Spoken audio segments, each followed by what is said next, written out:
CM ने 679 करोड़ की लागत से 673 लोकार्पण व शिलान्यास किया। योगी आदित्यनाथ देवरिया के चीनी मिल ग्राउंड में आयोजित लोकार्पण और शिलान्यास समारोह के अंतर्गत 679 करोड़ की 673 परियोजनाओं का लोकार्पण एवं शिलान्यास बटन दबाकर किया। साथ ही विभिन्न योजनाएं याता प्रधानमंत्री आवास योजना, पीएम स्वनिधि योजना, स्वामी विवेकानंद सशक्ति योजना के तहत स्मार्टफोन एवं टैबलेट, ओडीओपी एवं आयुष्मान आदि योजनाओं के लाभार्थियों को स्वीकृति पत्र प्रदान किए गए एवं विभिन्न विभागों की लगाई गई प्रदर्शनी व स्टॉलों का भी अवलोकन किया। मुख्यमंत्री ने उपस्थित जनसमूह को संबोधित करते हुए कहा कि आज देवरिया जनपद की विभिन्न योजनाओं के लोकार्पण व शिलान्यास देवराहा बाबा के पास पावन धरती पर किया जा रहा है। देवरिया मेरे लिए नया नहीं है, यहाँ 30 वर्षों से लगातार आ रहा हूँ। यहाँ हम लोग जिस आवश्यकताओं, समस्याओं के मुद्दे को लेकर के संघर्ष कर रहे थे, उसे प्रधानमंत्री जी के नेतृत्व में धरातल पर उतारने का कार्य किया है। मेडिकल कॉलेज का निर्माण किया गया। न्यायालय के मामले के निस्तारण होने के तुरंत बाद ही शुगर कॉम्प्लेक्स का भी शिलान्यास किया जाएगा, जिसमें चीनी मिल, डिस्टिलरी, इथेनॉल, इलेक्ट्रिसिटी आदि का कॉम्प्लेक्स में सम्मिलित होंगे। इसके लिए धनराशि भी सुरक्षित रखी गई है। कुशीनगर में कृषि विश्वविद्यालय का शिलान्यास होने जा रहा है। देवरिया में भी एक कृषि कॉलेज बनाया जाएगा। 1,95,000 उज्ज्वला योजना के फ्री में कनेक्शन यहाँ प्राप्त हुए, तो साथ ही साथ 1,383 मजरों में विद्युतीकरण का कार्य का लक्ष्य भी पूरा किया गया। जनधन अकाउंट में 10,84,000 से अधिक गरीबों के आवास एक के अकाउंट खोलने का कार्य हुआ और लगभग 50,000 किसानों के ऋण माफी के कार्यक्रम को भी डबल इंजन सरकार ने पूरा करने का काम किया।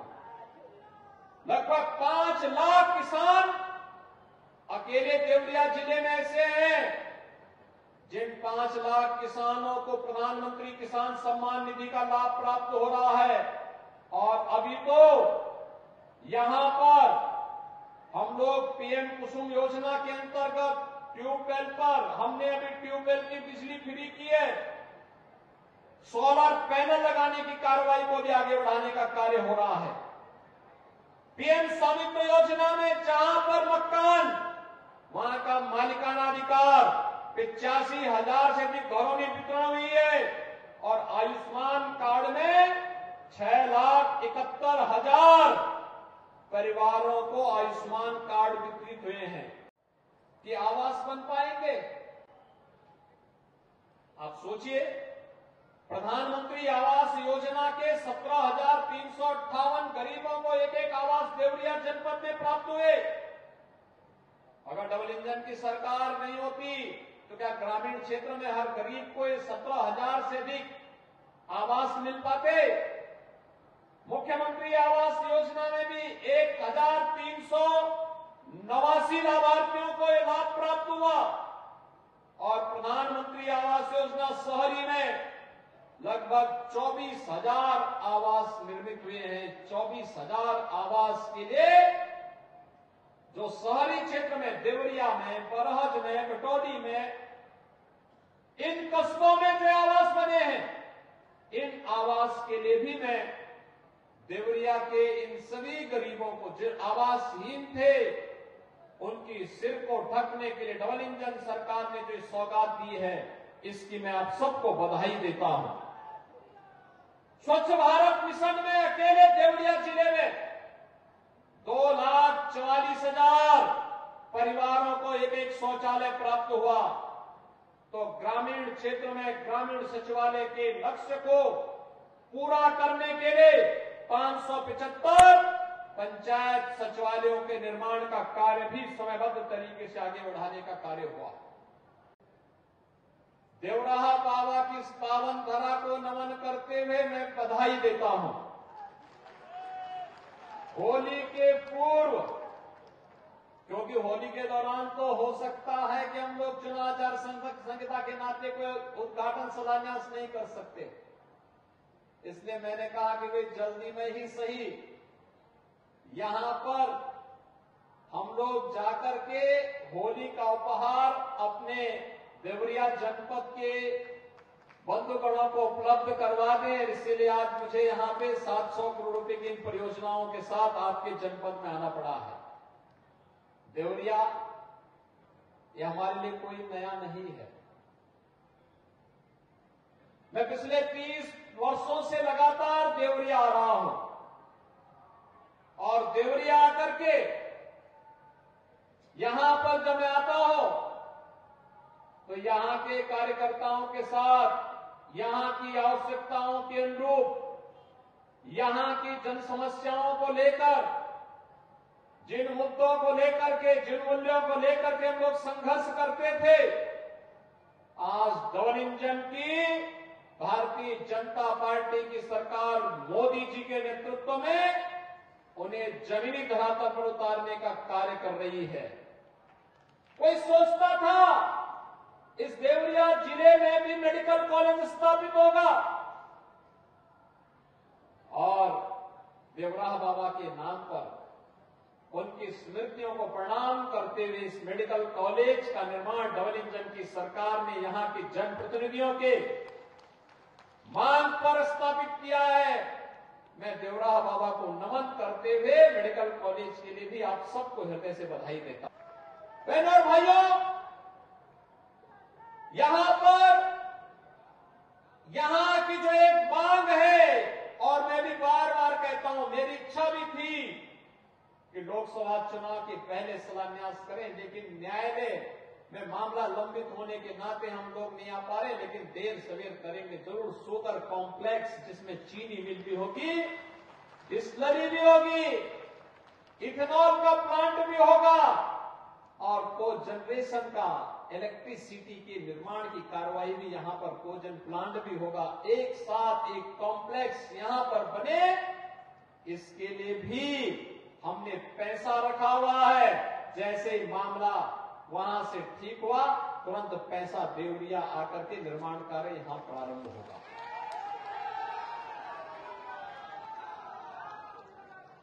बहनों भाइयों, आज देवरिया और कुशीनगर के लिए महात्मा बुद्ध के नाम पर कृषि और प्रौद्योगिकी विश्वविद्यालय का शिलान्यास भी कुछ ही देर में होने जा रहा है। यह हमारा कृषि प्रधान क्षेत्र है। कभी देश के अंदर चीनी के कटोरे के रूप में विख्यात देवरिया और कुशीनगर जिला समय के अनुरूप सरकारों की उपेक्षा के कारण पिछड़ते गए, नेतागिरी हावी होती गई, विकास से कोसों दूर होते गए। परिणाम क्या था? परिणाम था यहां गरीबी छाती गई, चीनी मिलें बंद होती गई। पिछली सरकारों ने औने पौने दाम पर इन चीनी मिलों को बेचने का काम किया। लेकिन बहन और भाइयों, हम कहने के लिए आए हैं, हमने पिपराइच और मुंडेरवा की चीनी मिल चला दी है। अब देवरिया के अंदर चीनी मिल चलाने के साथ साथ एक कृषि विश्वविद्यालय हमने कुशीनगर में दे दिया है। उसका एक कॉलेज भी हम लोग देवरिया के लिए स्थापित करने जा रहे हैं। बहनों और भाइयों, मैं आपसे जानना चाहता हूं, ये जो गरीबों के लिए बिना भेदभाव के, न किसी की जाति है, न किसी का मत है, न किसी का मजहब है, सबका साथ और सबके विकास की भावनाओं के अनुरूप इन विकास योजनाओं का लाभ हर गांव, हर किसान, हर मजदूर, हर युवा। अभी मैं देख रहा था कुछ बेटियों को यहां मंच पर हम लोगों ने यहां पर स्वामी विवेकानंद युवा सशक्तिकरण योजना के अंतर्गत स्मार्टफोन और टैबलेट वितरित किए। यानी हर तबके के लिए उसकी रुचि और उसकी आवश्यकता के अनुरूप योजना लेकर के डबल इंजन की सरकार आई। यानी कहने के लिए विकास भी है और विरासत भी है। कोई सोचता था, मैं पूछना चाहता हूं, अगर सपा या कांग्रेस की सरकार होती तो बहनों और भाइयों, क्या अयोध्या में भगवान राम का मंदिर बन गया होता? क्या ये लोग बना पाते? क्या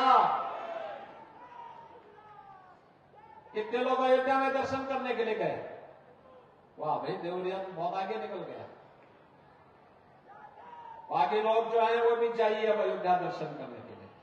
वहां पे हमने व्यवस्था कर दी, एक दिन में 5 लाख श्रद्धालु भी जाएगा तो भी कोई समस्या नहीं होगी। और साई जी को ही हमने प्रभारी मंत्री बनाया है। ये बीच में तो ये वहीं पे रुक गए थे। अरे हमने कहा लखनऊ में आप मंत्री हैं, अयोध्या में नहीं। अयोध्या तो आप केवल व्यवस्था के लिए, मुख्य समारोह की व्यवस्था के लिए गए थे। लेकिन आज आप देख रहे होंगे कितना परिवर्तन आया है। सलामणि जी अपने भाषण में उन्होंने कहा ही, आपके वोट की ताकत ने 5 सदी के इंतजार को समाप्त कर दिया। 5 सदी का इंतजार समाप्त हुआ। अयोध्या में रामलला का आगमन हो गया और फिर से हमारे पूर्वजों का आशीर्वाद हम सबको प्राप्त हो रहा होगा। जिनका सपना था कि अयोध्या में फिर से रामलला विराजमान हो जाएं, उनका आशीर्वाद भी हम सबको प्राप्त हो रहा होगा।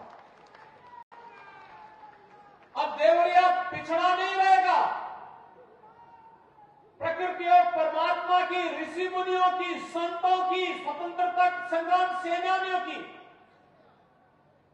साधना से, उनके परिश्रम और पुरुषार्थ से, उनके शौर्य और पराक्रम से जिस जिले ने देश के लिए अपना जीवन जिया हो, वह जनपद अब किसी के सामने हाथ नहीं फैलाएगा, बल्कि वह जनपद अपने पौरुष और अपने पराक्रम से ये सारी चीजें लेकर के आएगा।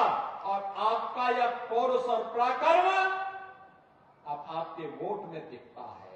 और मैं आभारी हूं, सचमुच इस बात के लिए आभारी हूं। जब विधानसभा का चुनाव चल रहा था, देवरिया जनपद में सभी सीटें कमल निशान के लिए अर्पित की। सभी सीटें हमें जिता करके दे दी, सभी सीटें हमें दी। तो स्वाभाविक रूप से जब आपने 100% रिजल्ट दिया है, तो 100% अपेक्षाओं पर खरा उतरने के लिए 100% कार्य भी हमें करना है।